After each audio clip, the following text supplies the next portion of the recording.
All right, Thursday night Krueg show. Look who's in the house, the great Sterling Bennett. We got a lot to get to. Maybe even my latest mock draft? No way. I wouldn't have a mock draft. It's not even March yet.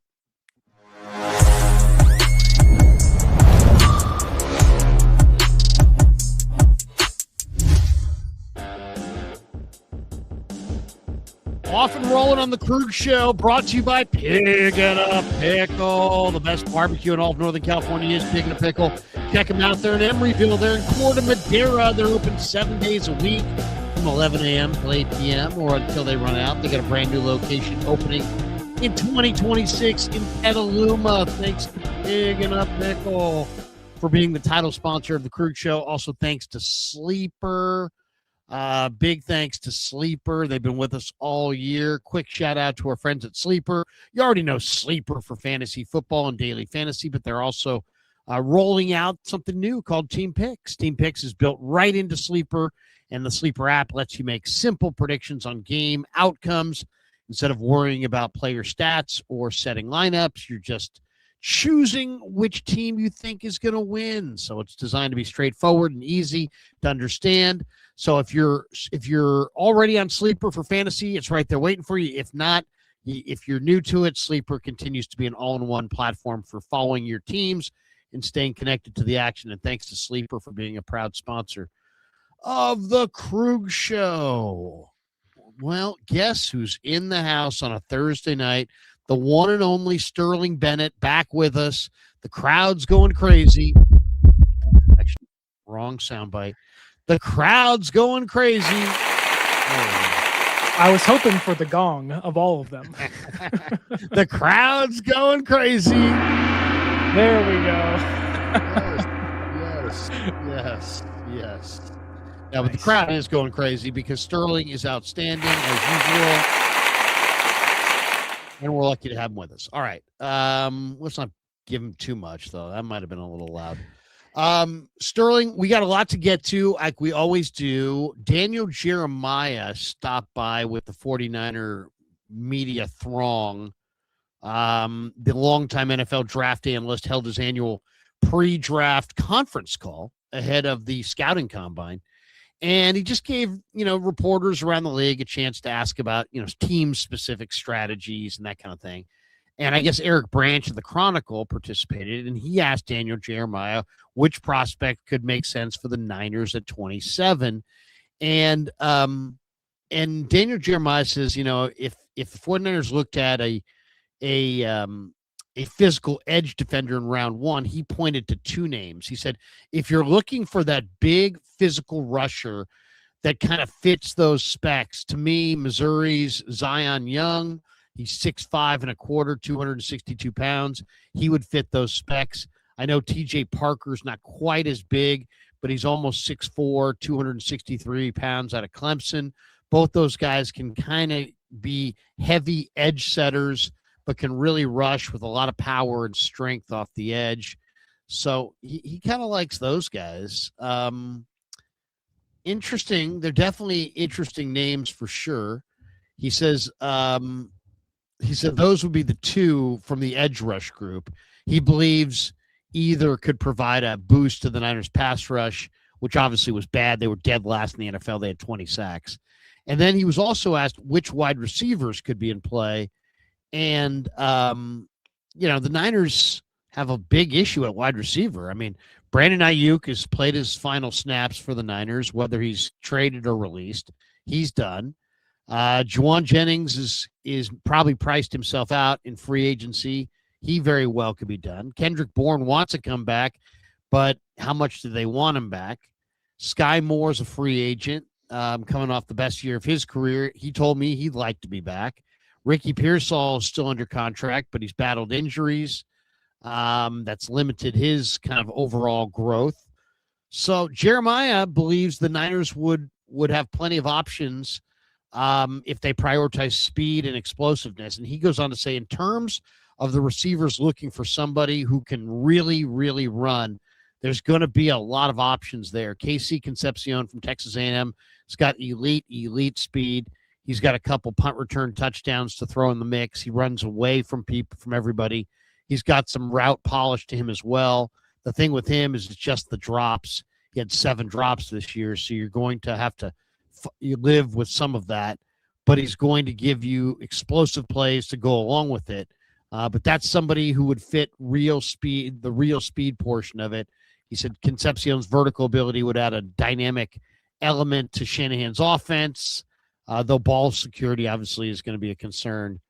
What do you think? Why don't we start right there? Those 2 spots. If it came down to edge rusher, wide receiver, the Niners have a lot of needs, but those 2 are absolutely on the list. What it sounds to me like without saying it, that Daniel Jeremiah maybe he was asked specifically about edge rushers and wide receivers, but if not, is he saying that the Niners are likely to go either with an edge rusher or a wide receiver at 27? What do you think there? I mean, who do you like of the edge rushers, of the wide receivers? If you're thinking at 27, what are you thinking? I think San Francisco's edge rushing group last year when Nick Bosa and Micah Williams got hurt was probably as bad as my Wi-Fi is right now. So we're holding on for dear life over here. I really like the thought of keeping Bryce Huff. He's not that expensive. It's not $17 million. They can keep him this year with Nick Bosa, with Michael, but also adding somebody like TJ Parker to me is really exciting. I don't think Parker has number 1 edge potential, but he is an overall well-rounded edge rusher that you can plop on the other side. He can allow Michael to go inside. He can play on base downs, and you can kind of get more versatility on the edge with TJ Parker. I do wonder if Zion Young will be there somewhere in round 2 and will probably be taken maybe in the late 30s, early 40s. So a lot of what I would do in round 1 depends on what I could do with Mac Jones via trade. If I can get into the 40s or the 50s, it may change what your strategy is. But I do think that if you're San Francisco and you don't address wide receiver in free agency, you're all but kind of telegraphing what you're going to do in round 1. Because you do have to find some speed. This offense is slow.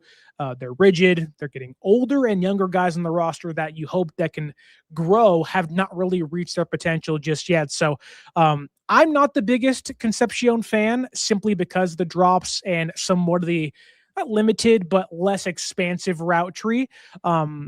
But I do think that if the Niners are keen on finding somebody like Jawan Jennings, there are a lot of guys like that in round 2. Bernard from Alabama, Surratt from Indiana.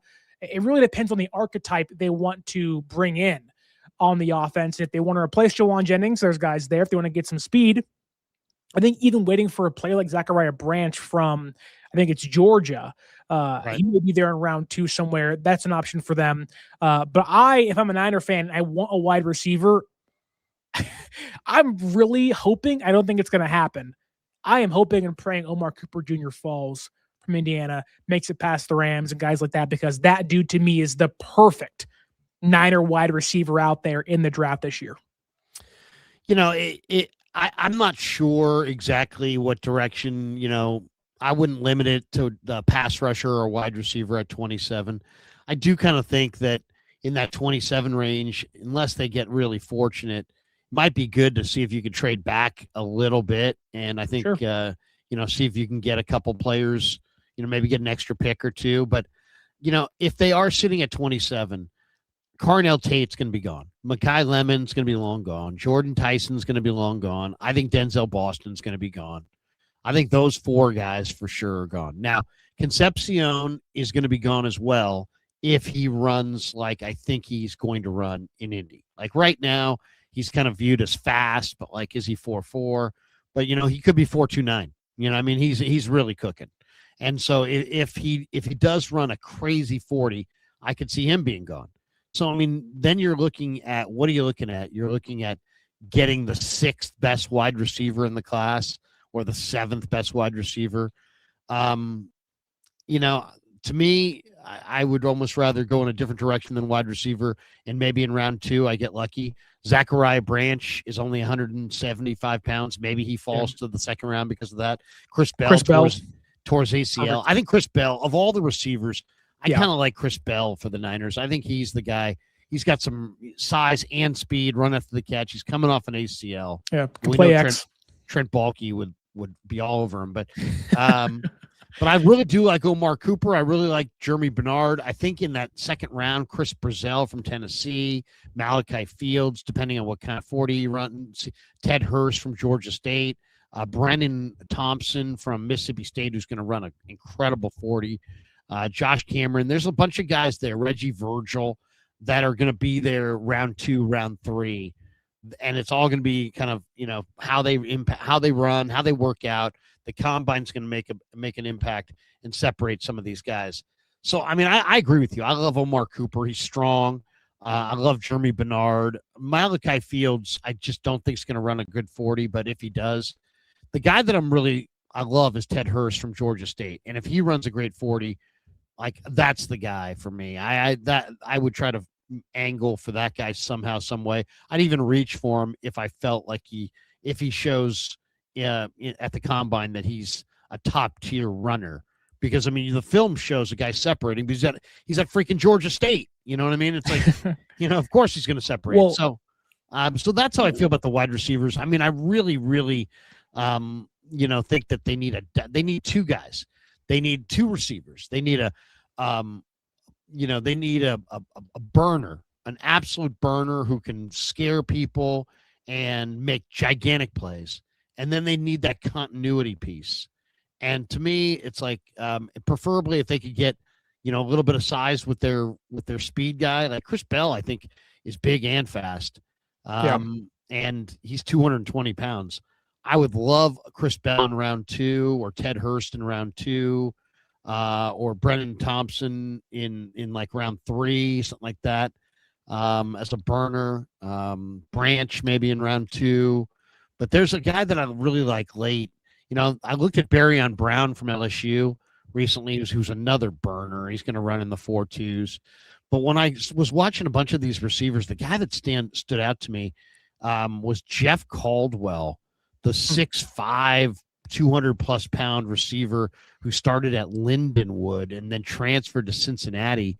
And you're talking about a 6'5", 215, 220-pound receiver who runs in the 4.4s, who's really got some big playability, but he also has some really solid hands. So that would be, Caldwell would be a guy that I'd like on day 3, and maybe either Ted Hurst or Malachi Fields if he runs a great 40, or Omar Cooper, or Jeremy Bernard, or Chris Bell, or Branch, somebody like that in round 2. Concepcion if he falls.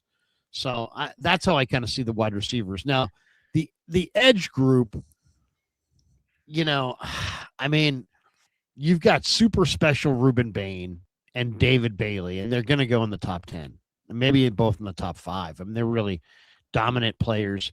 Cassius Howell from A&M is really a terrific player, but he's not for everybody, and he's smaller. He's got shorter arms.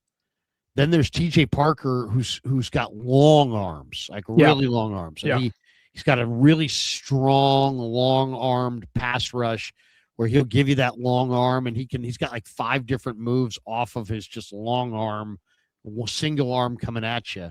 It works in college. I don't know if that's going to work in the pros. And I don't know how special of an athlete he is. And then there's other guys that are special athletes. Gabe Yakus, special athlete. Joshua Josephs from Tennessee, special athlete. R. Mason Thomas from Oklahoma. Danny Dennis Sutton. These guys are Zion Young. I think all these guys are better athletes. I really like Mikhail Kamara. He's only 6 feet tall. I like Malachi Lawrence. So, I think that's probably the safest pick. I agree with Jeremiah. I like Zion Young. I know he reminds me a lot of Alden Smith. Hopefully he's a better guy than Alden Smith, but he's had some problems off the field. He got ejected from a game. He's got a DWI. He doesn't have a super clean, record, but you know what?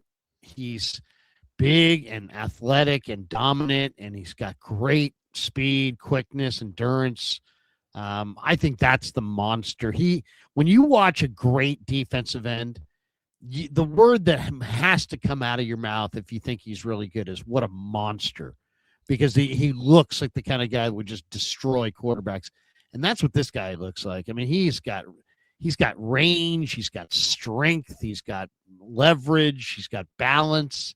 He's really a dominating player. I'll be interested to see what he runs, because I don't know if he's going to run like some of these guys are going to run really fast. I don't know if he's going to run really fast, but I'm interested in Zion Young based on the film. Does Zion Young's pass rushing skill set worry you a little bit? Yeah, he's a big guy and everything, and I know fits the archetype of what San Francisco may like. My concern is that the Niners are going to have one more year of Bryce Huff if he's still there in 2026, barring getting cut, to save a measly $5 million. My concern would be if you cut Huff, or even if you keep him, I think Young doesn't really have the pass rushing skill set right now to get on the field much in year one, or at least he'd be kind of lower behind players like Samuel Kawanu if he's brought back this offseason in that rotation. Whereas somebody like TJ Parker, I honestly think at the end of year one, he could be your starting bookend opposite Bosa, and Michael's playing inside, giving you more of a fortified run defense. I know Zion Young has good run defense grades, 86.6 per PFF and a 9.3 pass rush or a run stop rate.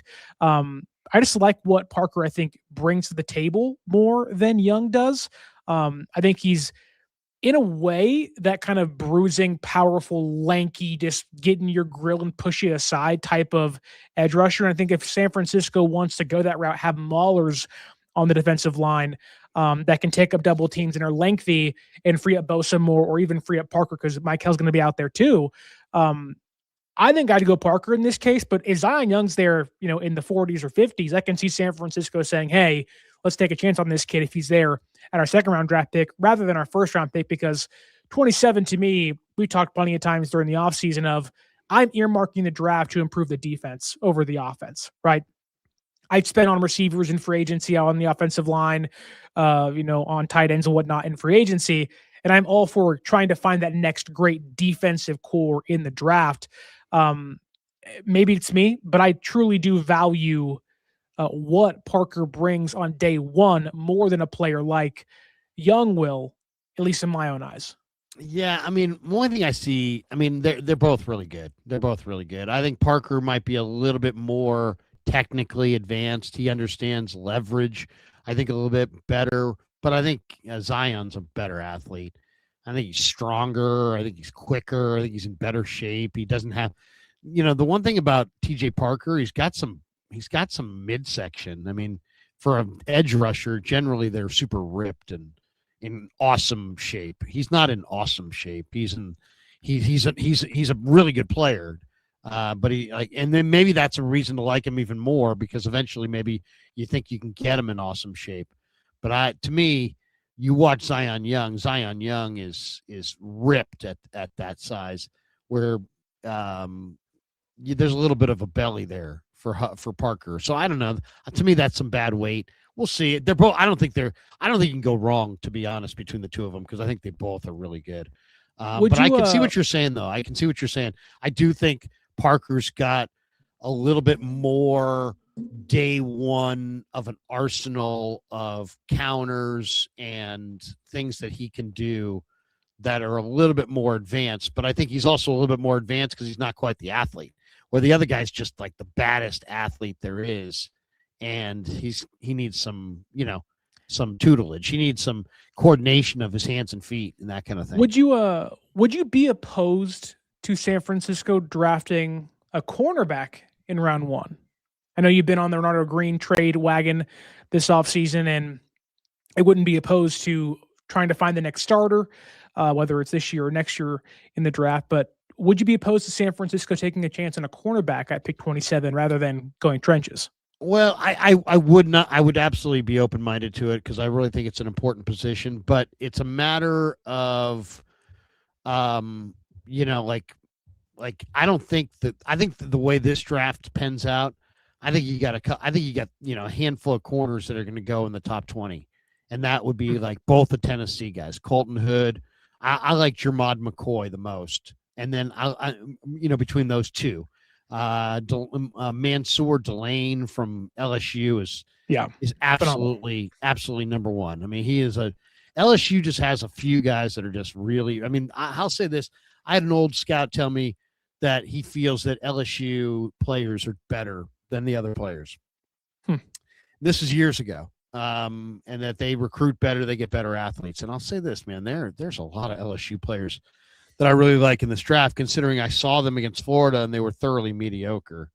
Just kind of shows that Brian Kelly isn't much of a coach. He had athletes everywhere. He couldn't win. I mean, his offense was horrible. Nussmeier looked awful. He looks great now. There's so many guys to like for them. I mean, Chris Hilton looks good. Harold Perkins looks good. AJ Halsey looks good. This Mansour Delane looks good. And there's a bunch of guys that LSU has that are they just get great athletes. They're a recruiting factory, and Delane is amazing. But there's no way. I mean, I would say Delane goes in the top 10 for sure. I think McCoy's going to go in the top 15. I think Hood's going to go in the top 20. I think Brandon Cease is a really dominant workout guy. He's going to have a great combine. He's going to wind up in the between 20 and 25. So those four guys are going to be gone. And then I like Igbinosun from Ohio State, but I wouldn't take him in the first round. And the rest of the guys, I like Chris Johnson a lot, and I might take him from San Diego State. Love Chris Johnson. Yeah. Other than that, then it goes down. I mean, I like D'Angelo Pons, but I think I like him more in round 2. I like Dalen Everett, but I like him more in round 3 or 4. Is it Brandon Sis from South Carolina? Yeah, or Cease, maybe Cease. Yeah. He's an incredible athlete. Yeah. In South Carolina, to me, the other guy that I'm really waiting on to work out is Jalen Kilgore. I want to see what Kilgore works out like, because he's 220 pounds. He's a lot like Eman Worry from the standpoint of, he's 220 pounds, but I think he's going to run a great 40. I think he's a tremendous athlete. So, but I think, defensive end or wide receiver, it's interesting that Jeremiah, maybe he was just asked about those two positions. But I'm not sure if those are the priority. I mean, to me, I'll show you my most recent mock draft. And I my whole thing is I think they need to trade back, which I did, and get more picks. I'm a believer in that this year for where they're at. Let me see if I have this here. Where is this?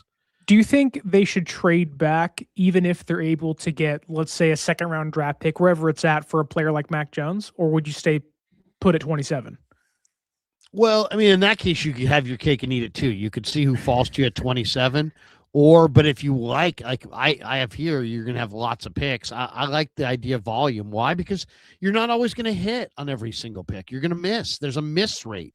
Nobody talks about that. The Niners have like 7 picks in the draft right now, and it's like they need more picks. Why? Because there's a miss rate to the whole thing. All right, so this is what I have in the latest draft. So I had them going from 27 down to 49. Okay. So I had him dropping down quite a bit, and I had him dropping down a couple times. And as you see, I've got extra picks, including a couple extra picks next year.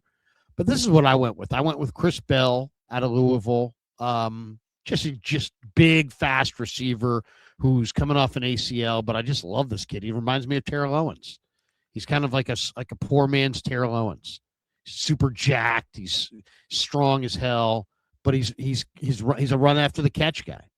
And they have no run after the catch this year. They to me, this guy could be a really good run after the catch guy. This is a guy that when he gets 3 steps, man, he's cooking, and he's 220 pounds. So nobody wants to tackle him.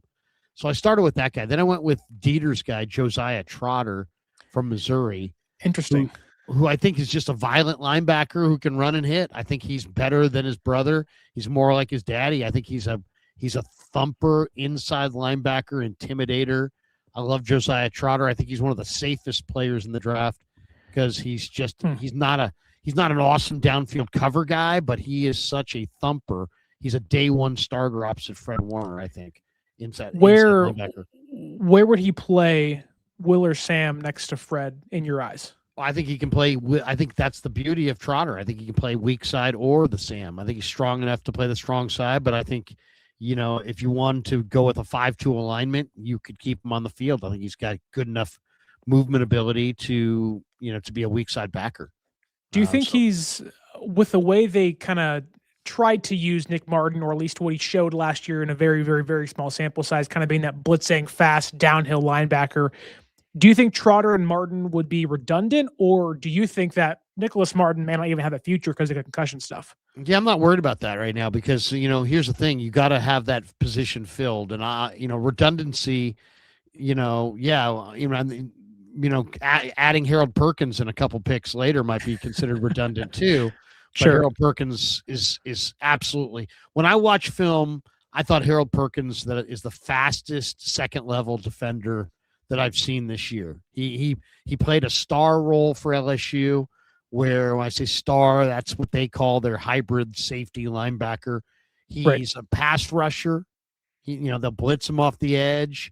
He closes space though. What stands out, there's better linebackers who are a little bit more suited, a little bit more consistent, but this guy is that next level guy that once he gets in a defense for a little bit, he's really gonna thrive. I mean, this guy closes space. So I have him at 96. I took Brendan Thompson from Mississippi State, who I think might be the fastest receiver. He's a little on the slight side, but man, this guy can absolutely cook. So I've got 2 receivers, 2 linebackers, 4 picks in, which a lot of people would be like, receiver and linebacker, but I think those are the 2 spots. If you said, what 2 spots on the team do the Niners need multiple draft picks in? It's receiver and linebacker. They need multiple receivers. They need multiple linebackers. Then I went Kalen Black, who I'm a big fan of, from Indiana, at 127. I went Malachi Fields at 183, and I just think that I don't know if he's even going to be there. If he runs a great 40, he won't be there. But I'm not sure. I don't think he's going to run a great 40, but he's so much like Jennings. Yeah. I'm letting Jennings walk. So I got to try to replace Jennings, and I think Fields is really special. I mean, he really will go get the ball. He has an incredible build, 6'4", nearly 220 pounds. He doesn't move very well, but he's one of the few receivers in this class that is a true X and knows how to actually use his body. He's like the anti-Jacoby Lane, where Jacoby Lane's big, but he's really slow, and the hands are inconsistent at times, and he can't run routes. Fields, to me, is the guy where if he's in open field, you will be surprised how fast he can move for as big as he is. And you talk about adding speed to your roster, Fields don't blow you away, but I think, Shanahan is one of the best at getting receivers in open space against zone and against man. Fields may be one of those underrated guys you find on round 3, round 4, where Shanahan's like, I know these guys don't usually play in this offense in year 1, but I think Fields actually could play in year 1 for the 49ers if he's picked by them. I think he would be a very polished, ready to play player. I agree with you. Then at 146, I finally went offensive line. This J.C. Davis went to McClymonds. He's a great athlete. He's tough. He's 330 pounds. I like that Illinois offensive line coach. He coaches them up well. And I like Davis's potential, especially at pick 145, whatever it is.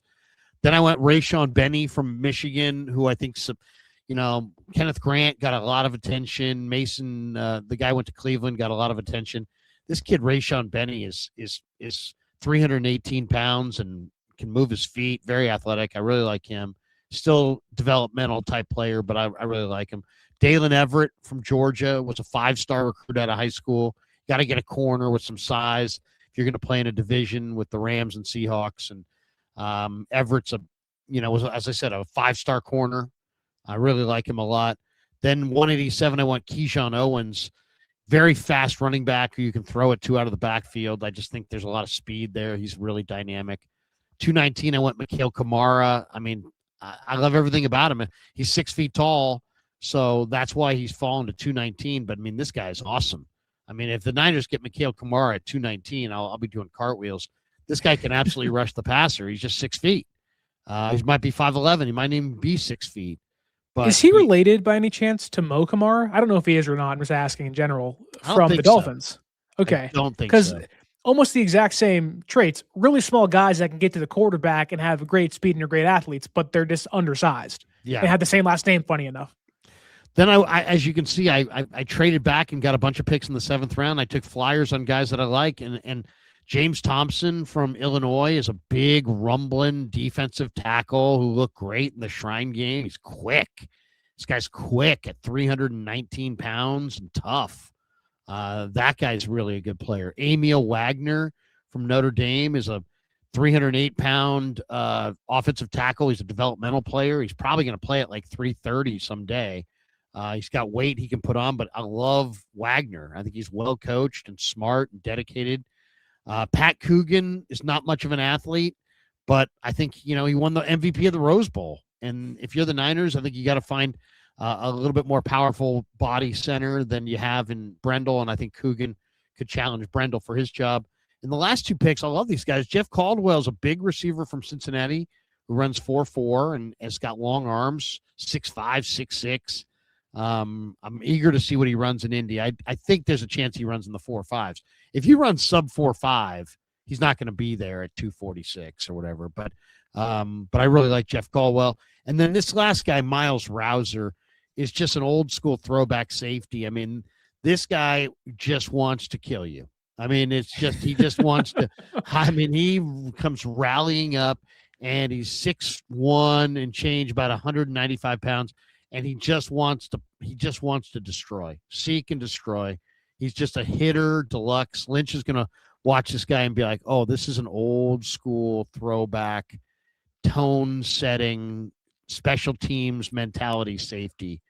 Miles Rouser. It's a great name too, from Arizona State. So there you go. There's the mock draft. That's the latest one. I try to do at least one a week just to make sure I'm properly mocked. I need to be properly mocked at all times. A couple other topics I want to get to. Let's get to this one over here. I wanted to get to. There was a writer who did a breakdown on the 49ers 2025 draft class.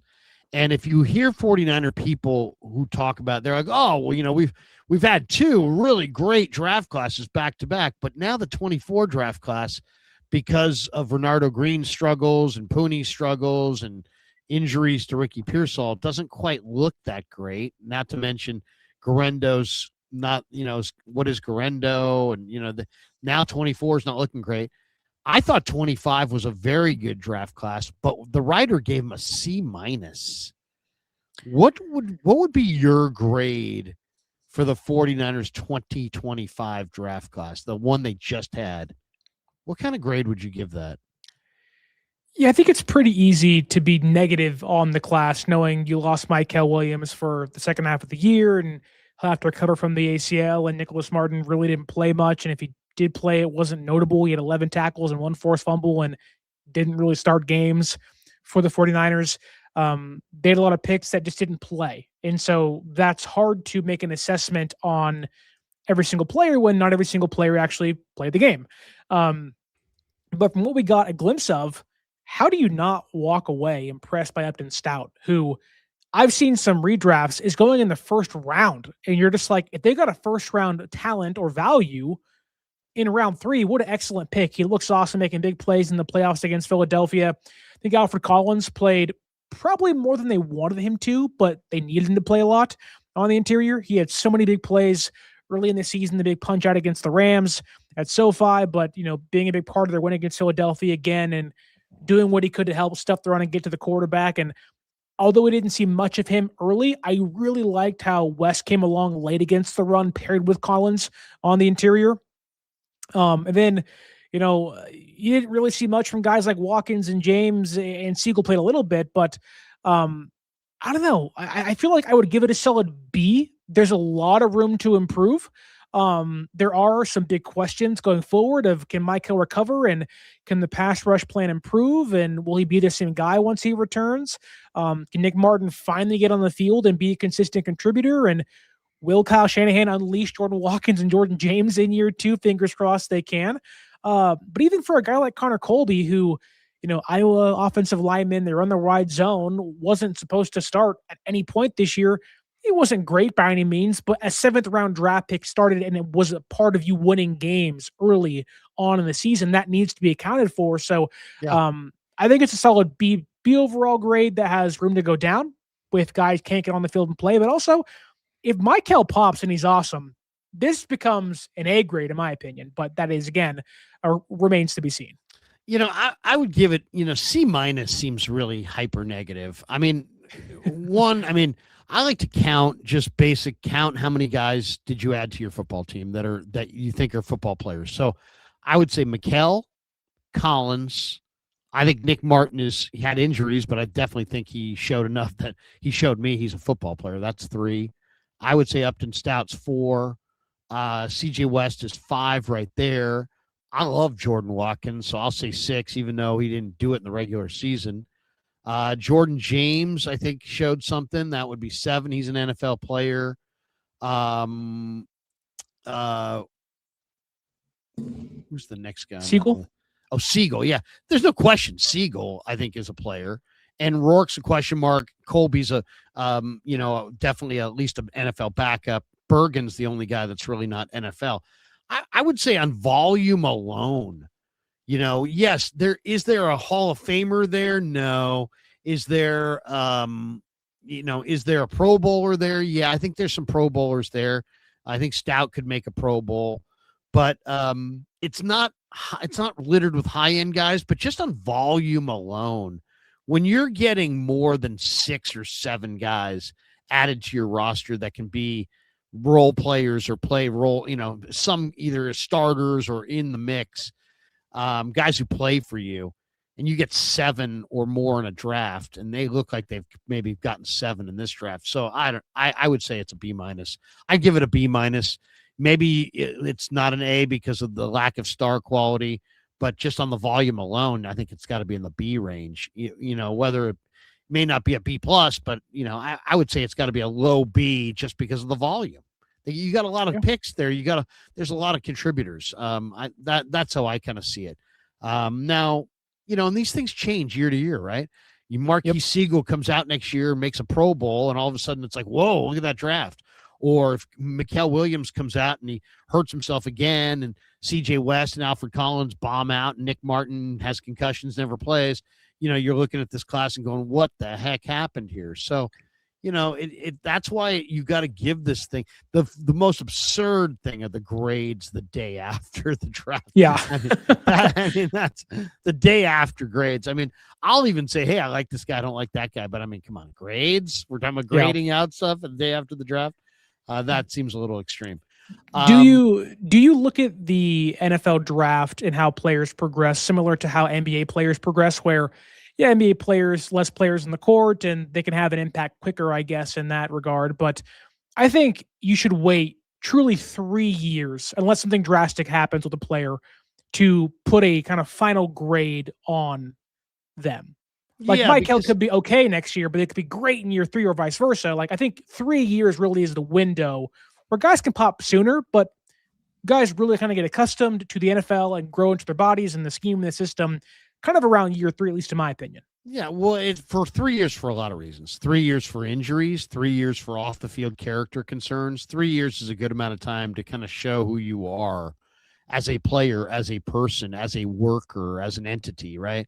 Like James Pierce had a really good rookie year, but guess what? He had a really, really bad rookie off season. And now, the grade, if it was graded on the season, you'd give him an A. Guy led all rookie defensive linemen in sacks, I believe. But now you look at the fact he might go to prison, and that kind of impacts things. So it's just, it's just one of those things where you have to give it, I think you got to give it 3 years to see if a guy's injury and a guy could have an injury and lose a year, and maybe that could even happen twice. But if he's a player, by year 3, he's going to show that he's a player. I would say there's almost nobody in the NFL that, wasn't a player going into their 4th year, but then became a player. You know what I mean? Yeah. Like you usually make it happen. It may not be rookie year, and it may not even be the 2nd year, but in the first 3 years, typically you're going to make it happen. We should tell everybody once again that we are brought to you by Sleeper. Quick shout out to our friends at Sleeper. You already know Sleeper for fantasy football and daily fantasy, but they're also rolled out something new called Team Picks. Team Picks is built right into the Sleeper app. It lets you make simple predictions on game outcomes instead of worrying about player stats or setting lineups. You're just choosing which team you think is going to win. It's real easy.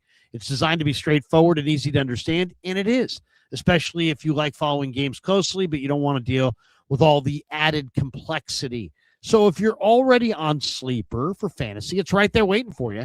And if you're new, Sleeper continues to be an all-in-one platform for following your teams and staying connected to the action. And thanks to Sleeper for being a proud sponsor of the Krueg Show. All right, a couple more topics that we definitely want to hit here. DraftKings released their over-under on the 49ers win total for the upcoming season today. And I thought I'm always looking for this one. And sure enough, the Niners are sitting at 10.5 wins. 10.5 wins. And I will put their schedule up so people can see their schedule. Let's see, make it as big as possible so you guys can see it. Let me share the screen and you guys can check out the Niners schedule and we can go through it. I mean, this year was incredible. It's always hard to predict. The schedule thing is so hard to predict because you just don't know about the injuries. And it's like, and then also like what order do you play these teams and that kind of thing. But here it is. Here's the schedule. The home opponents are on this side. The road opponents are on that side. So 10.5 wins for the 49ers. So what do you think? Let's say a home. We'll just go through it. Home against the Cardinals, home against the Rams, home against the Seahawks. I'll say 2-1. Yeah, I think that's fair. That's fair. Road against the Cardinals, road against the Rams, road against the Seahawks. I'll say 1-2. I also agree. Okay, so, big old split. So we're 3-3. You're 3-3 in the division, home and road. Okay. So now you got to get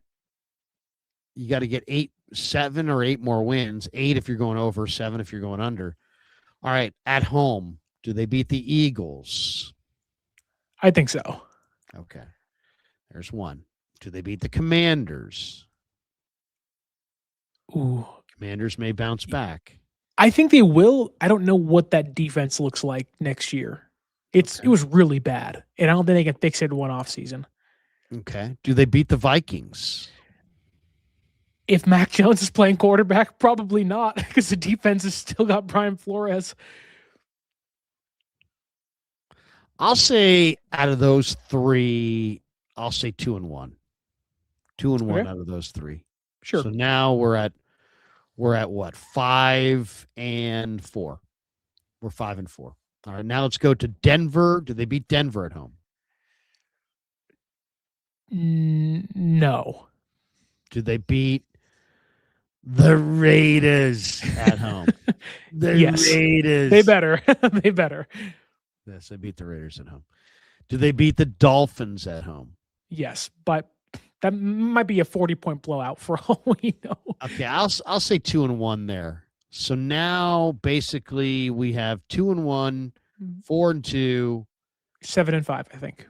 No, 6 that makes sense. 6-3. Okay. 6-3. 2-1, 2-1, 2-1. 6-3. 6-3 at home. Okay, on the road, do they beat Dallas on the road? I say yes. They own Dallas. Yes. Yeah. Do they beat the G-Men on the road? I say yes. Yeah. MetLife. Yikes. Do they beat the Falcons on the road? Maybe Mac Jones. Yes. Yeah. I'm going to say yes. Do they beat the Chiefs on the road?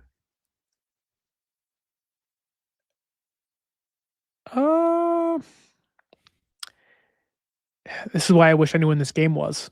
Because if it's early in the season, that gets you San Francisco winning. But I'll operate as it being late. So I'll say no. KC wins. Can they beat the Chargers on the road? I think so. I really think so. Okay, so I I think the Chargers are going to be a really good team next year. I think the Chargers are going to. They got a cap room. They've added some good coaches. I think they're going to get serious. I think Harbaugh, he's always building towards something big. I like the only thing I would disagree with is I like the Chargers to beat the Niners, and I like the Niners maybe to beat Kansas City. So we have that 1-1. So basically, we got 6-3 at home. We've got what that would be 1-2, 4-2, 5-3, 5-3 on the road. We have 5-3 on the road and 6-2 at home. So we have 11-5. Oh wait, is that wait? No, that can't be right. That's wrong. 11-6. 11-6. Do we have? Yeah. Do we have? Yeah. What is the one game in that grouping? Let's say of the 6 games in the middle row: Eagles, Commanders, Vikings, Cowboys, Giants, Falcons, that you think will be the biggest wild card? I think it's the Cowboys game. I think that game, well, I picked San Francisco to win, because who wouldn't? If they get George Pickens back and that defense is rocking and they've improved it this offseason, I think Dallas may actually win the NFC East when it's all said and done. To me, I don't want them to. It's either the Falcon game or the Viking game, because the Vikings are a tough team to play on the road. Yeah, but you're playing them at home. And the Falcons, I think, I don't know. I think the Niners own the Cowboys. The Niners get up for the Cowboys. I like the Niners to beat the Cowboys. The one I'm not sure about is those 2 NFC East games against the Eagles and the Commanders. Because the Commanders, who knows? With the Commanders were the Commanders of this year, then they could destroy the Commanders. But if the Commanders are some bounce back version like they were a couple of years ago, then who knows? And same with Philly. Is Philly going to be? What's Philly going to be? Is Philly getting better? Philly getting worse? Yeah. I mean, they might play Mac Jones and Brandon Ayuk this year with the Commanders and the Vikings and the Falcons. Who knows? Be really fun to watch.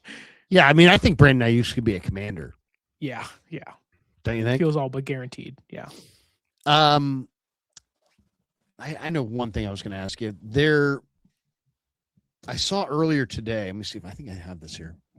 The NFL Network did a thing where they gave their predictions on Super Bowl 61, Super Bowl 61, and who's going to be the matchup in Super Bowl 61. And this is what they came up with. This is what they had. Oh, wait a second. That's not it. Hold on. I will get it. But everybody gave their who's going to win. And one lady did have, here it is, did have the 49ers. Okay, so this is it. Matt Bowen said Bears over Bills. Jeremy Fowler, ESPN, said Rams over Broncos. Dan Graziano, Chiefs over Packers. I think that's gross. That's wishful thinking. That's what, Chiefs. Come on, dude. Chiefs are not going back. No. Pamela Maldonado says Niners over Bills. Jason Reed or Eric Moody says Broncos over Seahawks. Go out on a limb. Jason Reed says Chiefs over Rams. Aaron Shars says Rams over Chargers. That would be interesting because that would be 2 SoFi teams at SoFi. It'd still be a Niners home game. Yeah. Who's going to be? Will there be more Rams or Chargers fans? There'll be more Niner fans. Yeah, probably. Ben Solak, Texans over Rams. Mike Tannenbaum says Commanders over Bills. God, Mike Tannenbaum. Well, who spiked his coffee? Commanders? Come on, bro. Steve Walder says Chargers over Packers. Field Yates says Rams over Broncos. Let me see if that's all of them. I like that one probably the best. You like that one? Rams and Broncos make a lot of sense. 2 teams that probably should have been in it this year, and just for the Broncos case, lost the quarterback, and then Stafford and the Rams They got 2 first-round draft picks to maximize the last year of his maybe career. Like, it feels like this is the last hurrah for him. You know, I could see it being Rams and Broncos big time. I think it's going to be, if I was doing this, I would probably go with Chargers over Bears, something like that. The Bears seem like they're coming on. Do you think the Bears are the favorite to land Maxx Crosby? Because I think they are. They've drafted well, and they're wanting to be aggressive. I could see they're the type. They fit the profile of the type of team that I could see going after Crosby. Well, I just think about the Crosby thing cracks me up. All these Niner fans, Coach Yak, who I love, but Coach Yak's like, hey, I do this trade, I do that trade. It's like these trades that are like Brandon Ayuk, a first, a second. It's like, what? Who the hell wants Brandon Ayuk? I mean, it's ridiculous. And then I'm like, I don't, I'm showing. It's like, would you do these trades? It's like, come on, man. And then some people were bang on me for comical trades, but they came out a long time ago and were like, hey, we want a Micah Parsons trade. Micah Parsons was traded for 2 number 1s and Kenny Clark. Yeah. So sure enough, the talk this week it's reported that the Raiders want at least 2 number 1s and a very good starter. That sounds an awful lot like 2 number 1s and Kenny Clark, which is what Micah Parsons went for. So that's the price tag. And it's like, then you've got all these Niner people going, no, of course no. I've been saying this for a few weeks. You can't afford Justin Jefferson. You can't afford Maxx Crosby. You can't afford Myles Garrett. You can't afford that. Even Trey Hendrickson, with the money that he's going to make, you can't afford to pay 2 edge rushers $75 million in a capped sport. So I mean, these pipe dream ideas are, that's crazy. I mean, it's like people just have to, but somebody's probably going to trade for Maxx Crosby, and I would say it's probably the poly market says Detroit and Seattle. Really? Yeah. That's the number 1. The Niners were like the 3rd team, but it was like Detroit and Seattle. Seattle's interesting. I don't know if they'd be, I mean, you won a Super Bowl, you want to do it again, go get the best edge rusher on the market. Like, that makes sense. But I don't know. I really feel like Chicago trading a first-round draft pick, a second-round draft pick, and DJ Moore to the Raiders, who get Fernando Mendoza and a bunch more picks. Like, that feels like it makes a lot of sense. The money works. And Chicago feels like that team that's like ready for that 3rd year Caleb Williams leap into being, the next, top 10 quarterback or whatever. The Lions feel like their window's not closed, but it's certainly closing. Like, Jared Goff's getting older. Dan Campbell's kind of a mess as a head coach. He's calling plays and he's getting new guys in there. And it's kind of just like, we don't know what's going on. And Seattle's interesting. I just wonder if they view how they won this past year. It was like, we got like 11 hyenas that want to go out there and just hunt someone. Do we need to get Maxx Crosby if we're drafting insanely well the past 3 years on the defensive line, especially? One thing we haven't talked about is Mac Jones, as far as it kind of came out this week that somebody had it that I think it was a quote from somebody in an NFL story that one NFL personnel person said that the Niners are asking for, king's ransom for Mac Jones, which they should. They absolutely should. The question is, what do you think they're asking for? What is a king's ransom? I'll just give you a team like the Jets. If the Jets came knocking for Mac Jones, they have 2 second-round picks. And if I were the 49ers, I'd be like, hey, I'll give you Brandon Ayuk, Mac Jones, and a 3rd-round pick. I want those 2 2s, and I want Garrett Wilson. Just drive some super hard bargain. We're talking about your quarterback. We're talking about a guy who's going to be the face of your franchise. The other thing I think people need to remember here is that Mac Jones. Now, this is just my opinion, Grant. I'm not. I don't think my opinion is law, but this is my opinion. My opinion is Habbas Law. That's right. Thank you.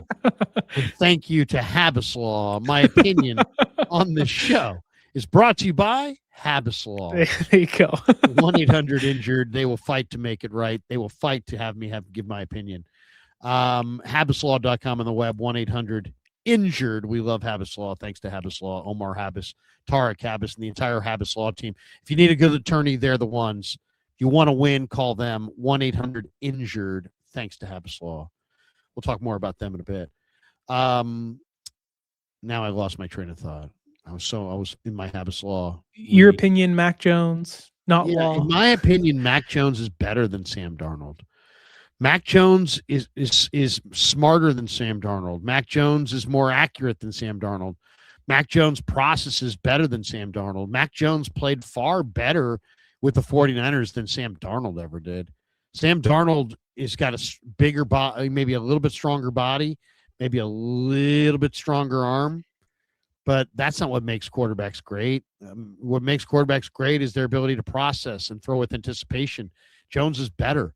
So I'm telling you, if you're a 49er fan, if I'm Kyle Shanahan, I mean, if he were sitting right here, I'd say, Kyle, do not give this guy away because this guy could easily wind up in the Super Bowl and he could win one. And he's that good. And if you get a second round pick, that's great. It sounds great. And people would say, oh, you got to take that. No, you don't. You should pretend that you're trading away a future Super Bowl starting quarterback because I really believe that you are. It really depends on what team he goes to. But Mac Jones, I think, is better than Darnold. So, do not trade him away just cavalierly. And do not be apologetic for asking for 2-day 2 picks and a player. And this is the other team. This is a team starting quarterback. They're going to if this guy is the guy they think he is, they're going to invest $50 million in him and make him the face of their franchise. So don't tell me he's not worth a couple second round picks and a wide receiver, or whatever you're asking for.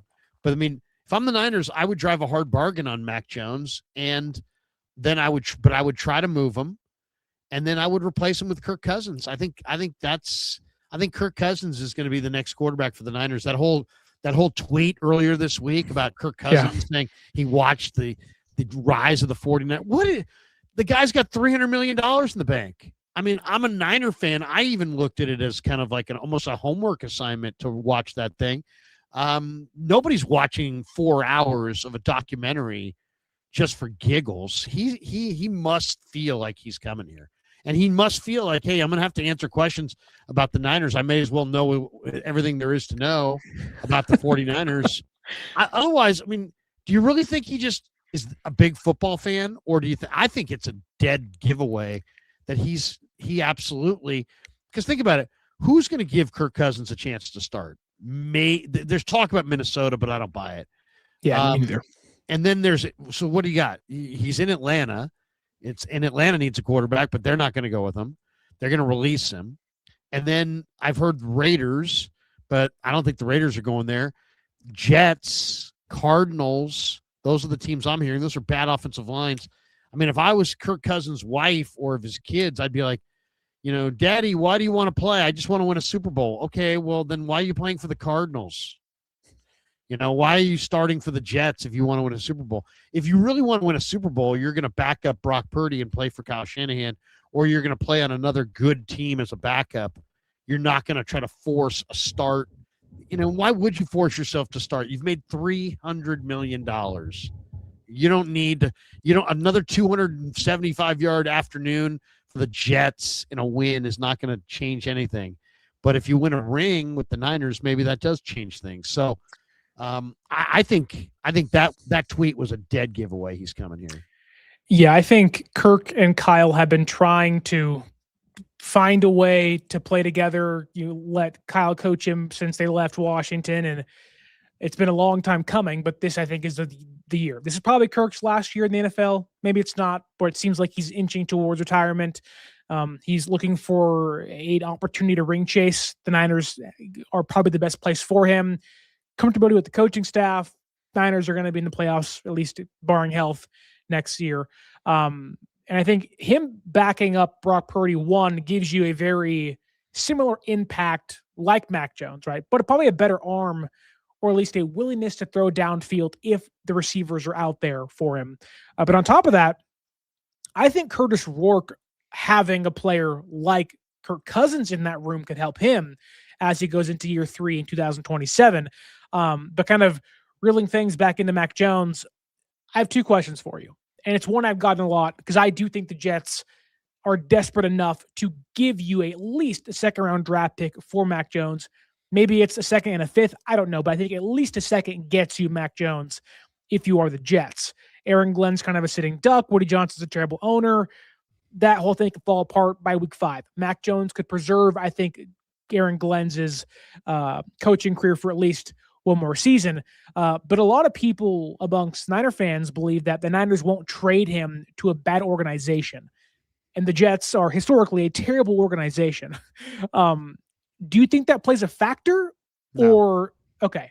No, the 49ers care about the 49ers. Right. I agree with you. They don't care about, I mean, come on. I mean, this is not, they're not I mean, first of all, if they trade him to the Jets, they wouldn't look at it as we're banishing him to Siberia. They would look at it like, hey, man, we're giving a guy an opportunity to have one of 32 jobs in the world. There's 32 NFL starting jobs in the world, and we're trading you to the biggest market in the country. Yes, have they been a down organization? Sure. But there's nothing actually keeping them down other than their bad decision making and bad management. So it's like it's not like anybody can turn around and win. The Saints won a Super Bowl. I mean, there's a lot of the Bengals have been to multiple Super Bowls. I mean, these are bad organizations for the most part. The Lions have never been to a Super Bowl, but I mean they've turned it around and they're a disaster franchise. Cardinals went to a Super Bowl. They're a disaster franchise. So it's all cyclical. I wouldn't the Niners are going to worry about the Niners. If the Jets offer a really good pick and a better team offers a lesser pick, they should take the really good pick and send them to the Jets. Period. I don't think there's any question about that. Athletic put out a list of their top 150 free agents. If I give you 3 free agents, because who knows? Jed may go to Kyle and say, Kyle, look, we're not going to spend ridiculous amounts of money. We'll sign 3 free agents. Get 3, whatever 3 you want, go get them, and the money will be there. Go get 3 free agents. That's it. We're not doing 12 free agents. I don't want 12 free agents. Give me 3 meaningful free agents, and we'll cut the check. Who are your 3 meaningful free agents for the Niners? I don't think they'll get this guy, but I think almost everyone in the NFL, fans, agents, owners are like, I want Alec Pierce to be on my team. That feels like the guy. He's probably going to get $30 million this offseason per year.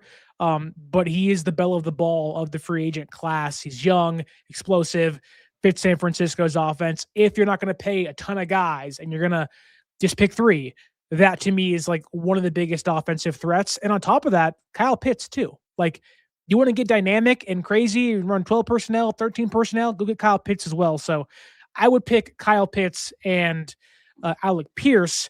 But on the defensive line, I really like John Franklin Myers from the Denver Broncos.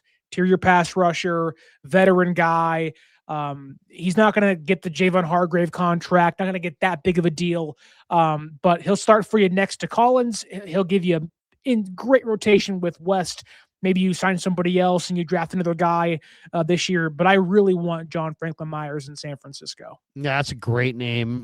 Really good player, really good collegiate player, very underrated player for Denver. I was very impressed by him when the Broncos came to Santa Clara this summer to practice against the 49ers and the joint practices leading into that preseason game. All right, here's my three guys. I'm going Kyle Pitts. I think Kyle Pitts is on the verge of a great 5-year run. I think whoever gets Kyle Pitts here is going to get a truly top tier NFL player who's going to, and if you put Kyle Pitts in Kyle Shanahan's offense with Brock Purdy throwing him the ball, you think Mac Jones and George Kittle have looked good? This guy is, or you think Jawan Jennings and George Kittle have looked good for catching passes from Brock Purdy? You put Kyle Pitts out there, 6'6", 250, great ball skills. I don't think he's ever had a drop. I mean, the guy's really, really good. He's never had a fumble. He's just a really solid player who's coming off a bust out year, but I think that was just the tip of the iceberg. He's never played with a big time quarterback. I think you put Kyle Pitts in this 49er offense and all the different creative ways that Kyle Shanahan can move the tight end around and utilize the tight end. And as much as Brock Purdy likes to throw to the tight end, I think Kyle Pitts could be like as valuable as almost any receiver in pro football in this offense. So do you remember that's the guy I'd go after. Do you remember what Sean McVay said about Kyle Pitts in 2021? No. When the Niners were trading up to 3, no one knew who they were going to pick. Right. They picked Trey Lance, but Sean McVay said he was mortified or terrified that Shanahan was going to take Kyle Pitts at 3. And it's probably pretty rare you see Sean McVay scared of an opposing head coach and who they're going to draft and what he believes that player can be in their offense. Sean McVay was shaking in his boots of like, if they get Kyle Pitts, watch out.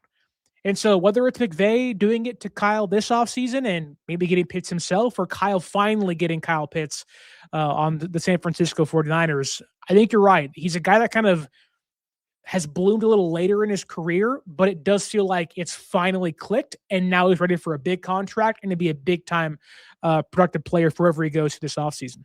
Yeah, this is a great player that lots of people around the league think is just a good player. And that's because of the team he's been on and the limitations that team's had. It's also because of injuries he's had. But this guy really is about to play his best ball, and I think he could be dominating. My number 2 guy on the list is another guy that is in the wrong situation, and yet he's producing. But if you put him in the Niners offense, he would dominate. And that is Wan'Dale Robinson, the former Kentucky receiver who's playing for Jackson Dart and the New York Giants. Jackson Dart sucks. Jackson Dart, I'll say it right now for everybody to hear. Jackson Dart sucks. He sucks. He can't read the field. He's not accurate. He's a decent quote, and he's a fun-loving kid. He's kind of tough. He'll run around. He sucks. He doesn't read the field. He doesn't throw with anticipation. And yet Wan'Dale Robinson, both this year and the year prior, he's coming off 2 years in a row where he caught 90 balls. 90 in the Giants' crappy offense, playing opposite Malik Neighbors one of those years. So Wan'Dale Robinson is a volume, big-time, 12-catch, 14-catch. He could be the Niners version of JSN. He doesn't have – you look at him and when he walks in the room, you say, what? Really? This guy? He doesn't have really long limbs. He's 6 feet tall. He's not the biggest guy. All the guy does, though, is run crisp, good routes. He's got well above average ball skills. He knows where to be, when to be there. He's a real pro. He's very consistent. He's very strong. He runs through arm tackles. He's very productive. 2 years in a row for the Giants, catching 90 passes. This guy's really good. So I'm going to say Wan'Dale Robinson. A lot of people want a receiver, which makes sense. And I think a lot of people point to Alex Pierce, who I like a lot, Alec Pierce. But others point to Tutu Atwell and Jalen Naylor and Rashid Shaheed. What does Wan'Dale Robinson have over all those guys? He's the best run blocker of that group. He's one of the best run blocking receivers in the market this year. And he fits San Francisco's offense to a T. He's a gadget player, but he also gets space. He has speed. He can do it all, run through players, physical, and all that stuff. The run blocking may separate Wan'Dale Robinson above other speedsters like Shaheed, Atwell, Kirk, and Naylor, where that may allure the Niners to him over people like, again, some of the bigger names in the market that are probably going to get paid more than him, but he could be equally as impactful. This guy, if you're going to move off of Jennings, you got to have a continuity piece. You got to have a receiver that you know is going to catch 90 balls. And this guy's that guy. This guy's going to catch over 100 footballs from Brock Purdy if you get him. So those two guys for sure. My third guy on the list, and I could go in a number of different directions here, but I'm a big fan of Tariq Woolen. He's 6'4", borderline 6'5". He's got really long arms. He can play zone. He can play man. He's really mercurial. He's had some bumps in the road. He's had some penalties and in bad moments for sure. But I really like him. I'd like to take him away from Seattle. If it wasn't him, I could go for Boye Mafe, who's kind of the same version of Woolen, but as a defensive end, he's a quick twitch, get off the ball, burn the edge, sack the quarterback kind of a guy. I think I'd rather have Woolen just because, look at this division now. You've got Puka, big, and you've got Devontae, and I've heard that the Seattle, the Jefferson wants to play with JSN. What if that happens? And then you got Marvin Harrison Jr., you got Michael Wilson. You got combos of big, talented receivers in this division. None of these guys are going away. I mean, maybe Devontae, but the rest of these guys are here to stay. So you better have a big, physical, dominant corner who, if you coach him up right, could be really, really good. And, I do think Kobe Durant could come here to join Raheem Morris. I wouldn't be surprised if Jalen Ramsey wound up here because of his experience with Morris. But I think if Morris looks at this field and he's going to say, give me Tariq Woolen, let's take him away from Seattle, I think he would be a great starter. And also, he might enable them to – there's a lot of conjecture from the people that I've talked to that the Niners may trade Renardo Green. And if they're going to do that, that means they're going to have to stock up on corners, and why not go for Woolen? So Pitts, Tariq Woolen, Wan'Dale Robinson. Those are my three guys. Oh, and don't forget, if you get Tariq Woolen, then you get to watch Dante Whitner and him beef on Twitter for 17 games a year. It'd be fantastic to watch. Yeah. There was an article out this morning on Bleacher Report. Where is the future home of Anthony Richardson? And in the article, it listed the Niners. And, they're looking at it from Richardson's perspective. Hey, where can Richardson go to build up his value, right? And obviously, because of Darnold and Jones, they quickly think of Richardson. But the guy made the point that the Niners may not trade Mac Jones. And the point that this guy made in the article, I think it was something K for Bleacher Report, Anthony K or something like that. His point was that he thinks Anthony Richardson should want to come to the Niners so badly that he should come here as the number 3 quarterback. And I laughed when I first saw it. But then I thought about it, and I'm thinking to myself, you know what? That is not a bad idea. It really isn't.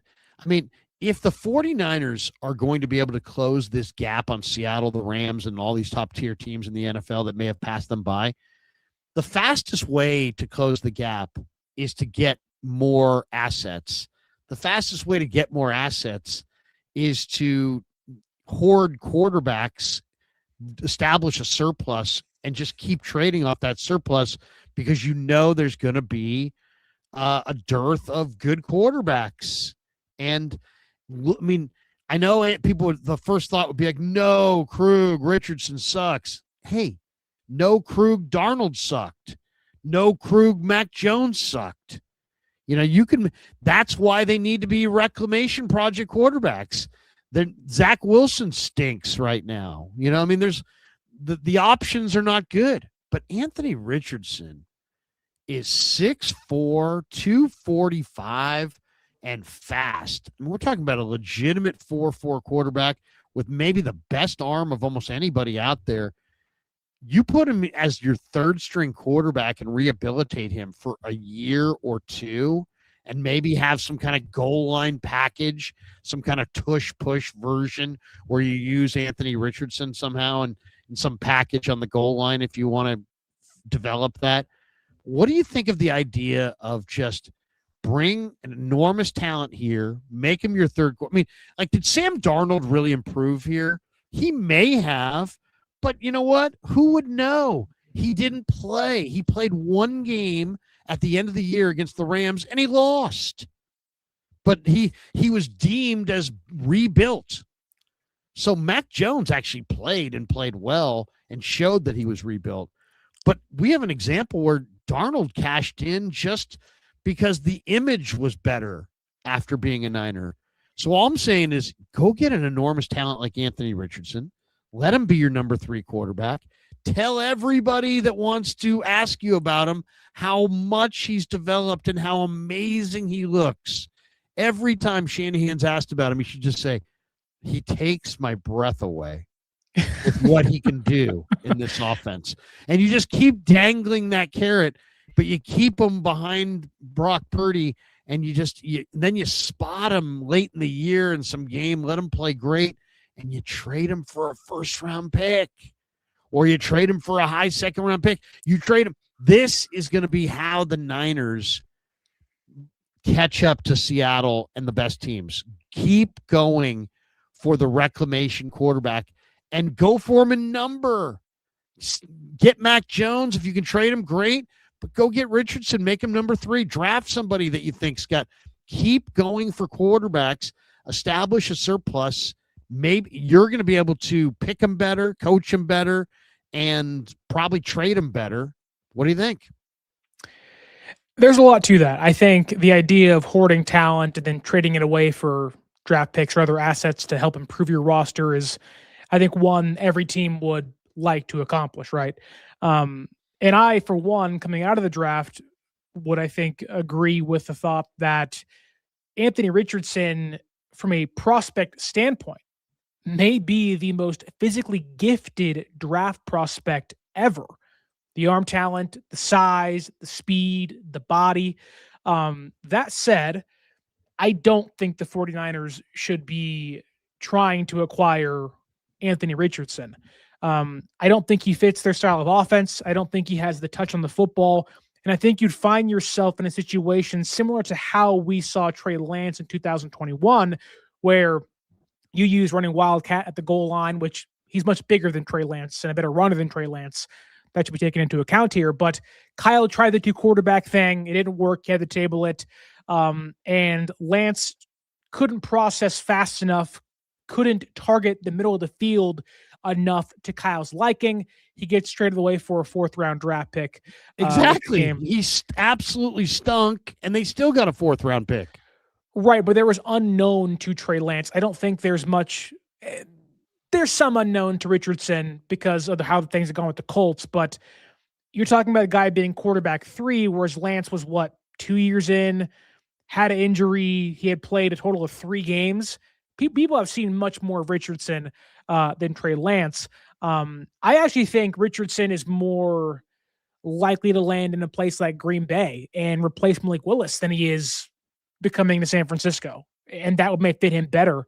I just don't think Kyle is in the business of really, I guess, eyeing quarterback 3s. Maybe he should be. I don't know. But I don't know. I just couldn't. You could argue you could argue they already have their quarterback 3 in Rourke. Yeah, you could argue that Adrian Martinez could be quarterback 3.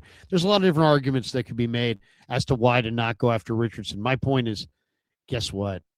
If you get to, let's just say the Niners can't trade Mac Jones. They go to camp, they got Mac Jones. All right, now Rourke plays well in the preseason.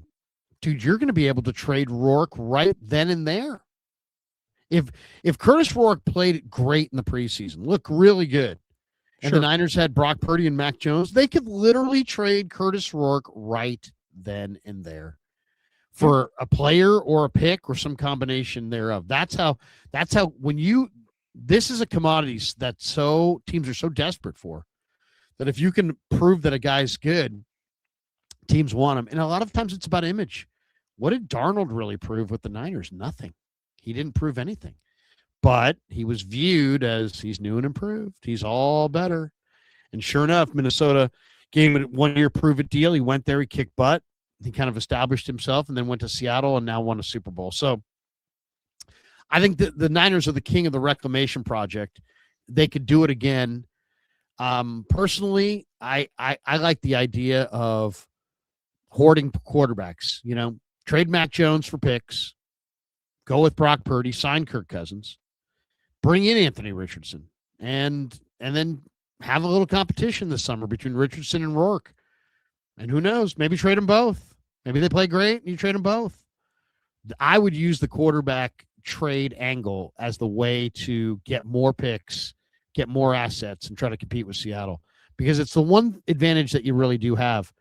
You have Purdy, quarterbacks want to play with Purdy. You have Shanahan, quarterbacks want to play under Shanahan.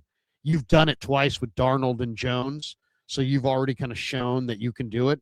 So you're going to get whatever reclamation project quarterback. They're going to want to play for you. And then it's just a matter of get them to 2-year, sign them to 2-year deals, trade them after the first year for an asset that you like, and just build. Just keep building. Do that 2-3 years in a row, and all of a sudden you wind up with multiple second-round picks over a 3 or 4 year period. You're going to close that gap on Seattle. All right, let's hit our supers, and then we'll bolt for the door. Everybody, if you could hit like and subscribe, hit like. More people find the show in the overall algorithm. If you hit subscribe every time I go live, you'll get a little alert, a little ta-ding saying, hey, Krueg's going live, and you don't have to miss a minute of the action. So thanks to all of you guys for supporting the Krueg Show on YouTube. And once again, thanks to our sponsor, Habbas Law, 1-800-INJURED. They will fight to make it right. Thanks to Habbas Law for sponsoring the Krueg Show. And if you need a good attorney, man, they're it. They're absolutely it. If you need a good personal injury attorney, the insurance companies don't want to pay. These guys make them pay. You know, there's a big difference trying to do it alone as opposed to having a big heavy hitter law firm arguing your case. So if you ever get into an accident, you get into a situation, a pickle, you need a good personal injury attorney, Habbas Law, HabbasLaw.com, 1-800-INJURED, 1-800-INJURED, HabbasLaw.com on the web. They will fight to make it right. When you are battling those insurance companies, they deny, they stall, they try to tell you, no, we can't pay you because of this, this, and that.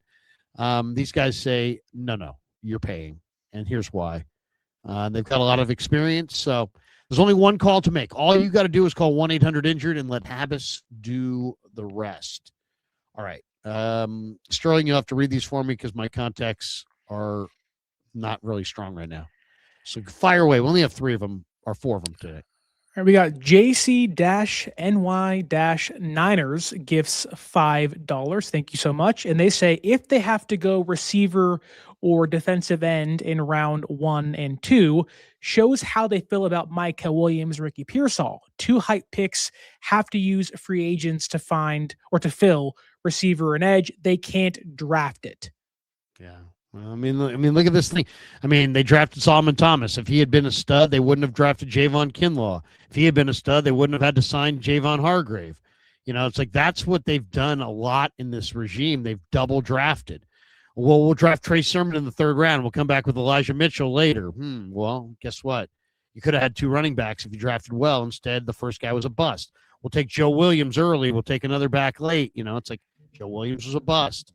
So, yeah, I mean, this is what happens when, you know, part of the draft is like, hey, it's the failure rate of the draft, right? There's, you know, people picking people is always going to be wrought with failure, and it's not 100%, which is why when you trade players, established players for picks, you got to get multiple picks.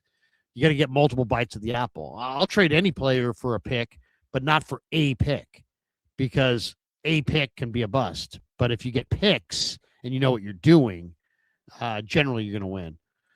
We got this one. All right, it's a JC-NY-Niner again gives $2. So a double super chat. They say Mike Hill at 11 with 0 pass rush was a bad idea. You know, Mikell is an interesting player. It's just too simple to say bad. It's just too, but like, I also would push back on the people that are just like, it's great. It's a great thing. And it's like, stop justifying players that have no stats. You know, oh, he's really, but I mean, at the same time, you can't ignore the film either. So what do I mean by that? It sounds like I'm talking in circles. What I mean is that they had a real distinct plan for Mikell, right? Their plan was, hey, we want this guy to set the edge against the run on 1st and 2nd down opposite Nick Bosa. And he did that. And they were really, really good with him in there against the run. They were really good against the run when he was in there. And then they want to be able to slide him inside on 3rd downs as an interior rusher. See, I was looking at, they're looking for an edge rusher. And I was like, I don't like him as an edge rusher because he's got no moves. He's got no rush plan. He can't do anything. And I was right. He can't do anything. And he got 1 sack all year. But they were right. in that he does set the edge in the run game on first and second down. They were right in that he is a really good, underrated interior rusher that can be utilized on the inside. That has great value as well. So he's not a bust. He's just not an edge rusher, and he's not an every down defensive tackle. So, you know what I mean? But the super chat is appropriate. I mean, this is what happens. They draft a receiver, you still need a receiver. You draft a defensive end, you still need an edge rusher, So I do understand the frustration, but it's not like Mikal can't play. Mikal is a really good player, but he is only going to be on a successful defensive line when he's surrounded by another war daddy inside who can rush the passer and a big time defensive end who can play, can rush the passer on third downs, and then he could be part of a very overpowering line, but he's going to be the interior role player. I mean, in a lot of ways, Raheem Morris is going to, I think, bring out the best in him as well, because Raheem's going to introduce a lot more 5-man lines and 5-man fronts, and I think this guy's going to excel in that bare front 5-man down.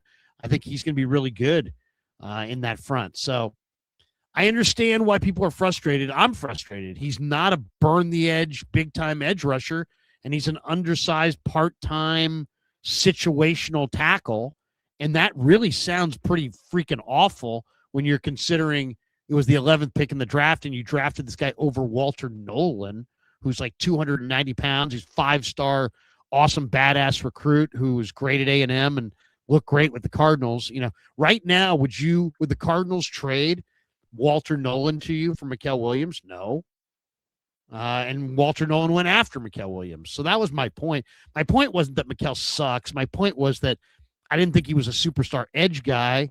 I looked at him as kind of a situational rusher. And to me, that took him out of the top 20 picks and more of a second-round pick. They took him at 11. I would have gone with Walter Nolan. I mean, and I said it on draft day. So whatever. I mean, we'll see how this thing shakes out. But he's not a bust. We got this one as well. All right, it's JC-NY-Niner again. Another $2. So 3 super chats, all from the same person. They are dishing out money tonight. They say for 3 free agent picks that we had earlier, they say Romeo Doubs, Isaiah Likely, and Reek Woolen. And the question towards the end, is trade Mac Jones for Minkah Fitzpatrick. No. I like Minkah, but if I was making the trade when the Steelers, traded for him initially, that'd be one thing, but no, not now.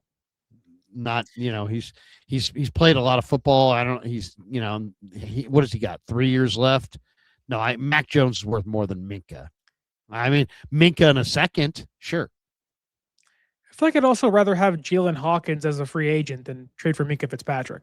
Yeah, I don't want Minkah really. I mean, and if anything, I wouldn't mind like Ramsey. Ramsey's played for Raheem Morris. He's versatile. He can play safety. He can play corner. But I would want Ramsey in a second or Ramsey in a third, or Nick Herbig or something like that. I'd like Nick Herbig as well, edge rusher.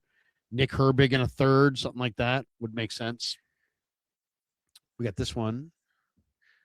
This is from Frank Tom Ocean. Yep, yes. 6916.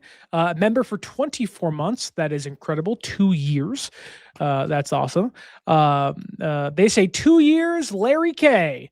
You're the man. Thank you for all the great content. Thank you. Appreciate that. Thank you, Frank. Have a great night. Appreciate you.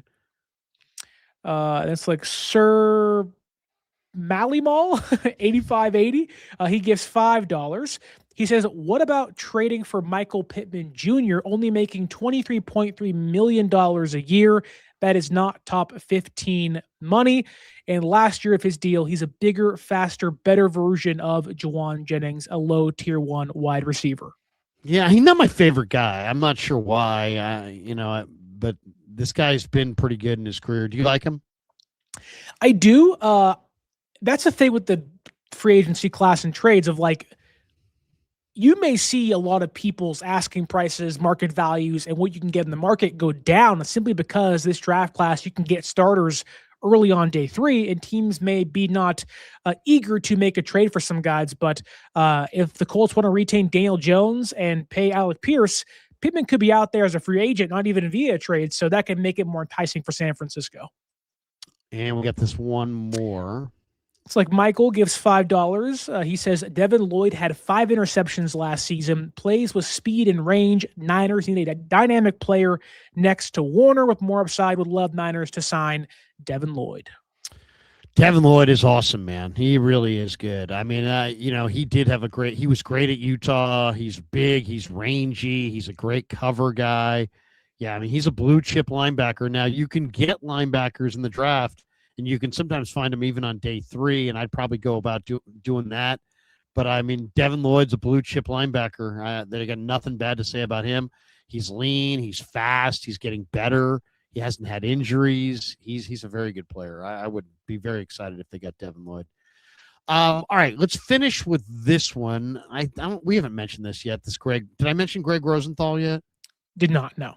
Okay, so Greg Rosenthal writes for NFL.com. He's part of sometimes you see him on the fantasy shows.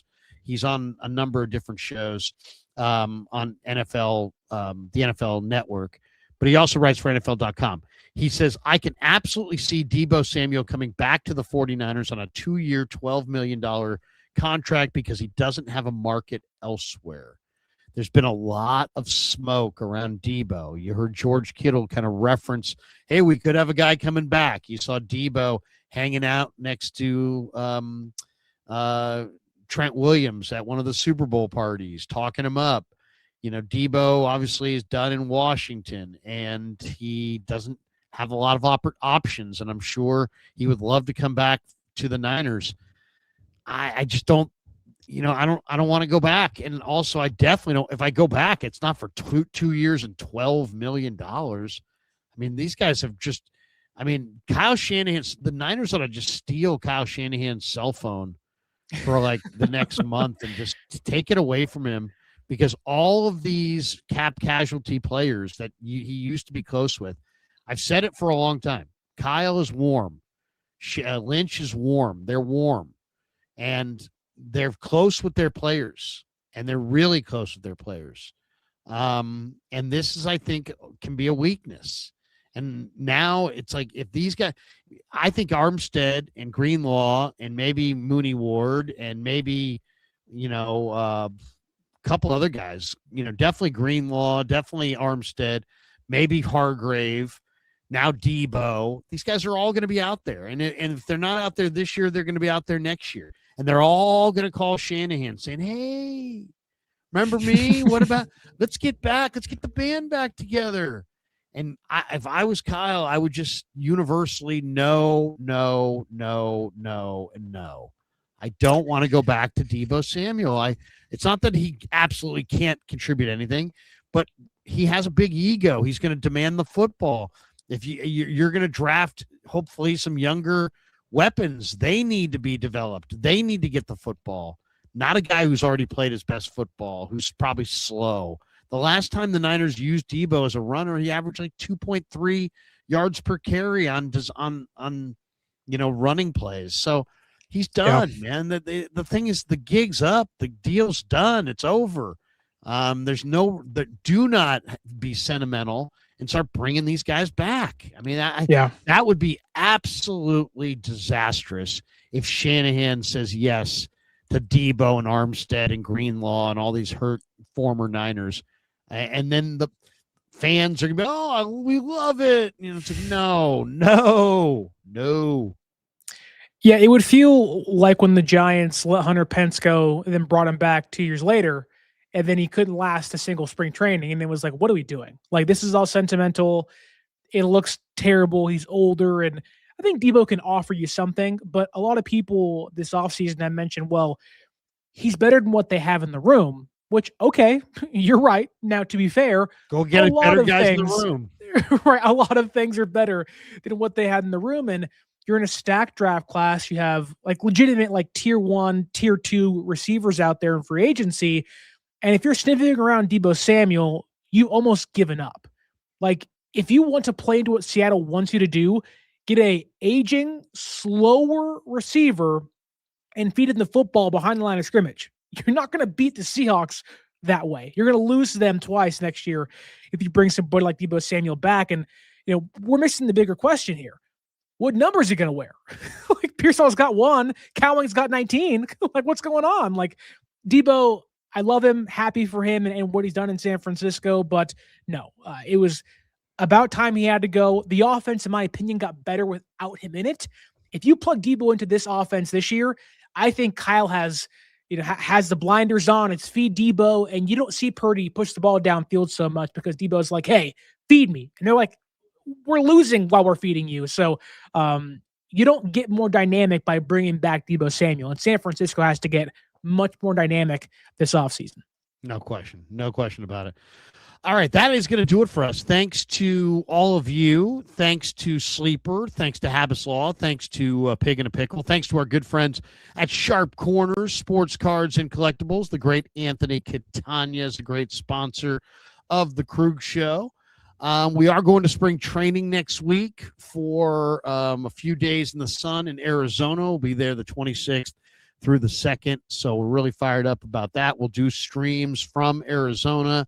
Probably talking a lot of 49ers. We'll go into the clubhouse and talk a little Giants baseball as well. We've got some sponsors for that we will introduce as well next week. So we're really fired up about that. Sterling, I'll give you the final word. Tell people, if they're just stumbling upon you for the very first time, where they can find you, where you're putting stuff out there. Tell them where they can consume Sterling Bennett. You guys can find me on social media at 49ers_access. That is the X or the Twitter. And the 49ers.access is the Instagram. We also do YouTube lives and podcasts on every audio podcast platform, Spotify, Apple, and YouTube at 49ers Access. Draft content is coming out very, very soon. And we're reacting to all the Niners offseason rumors and news as it comes out throughout the offseason.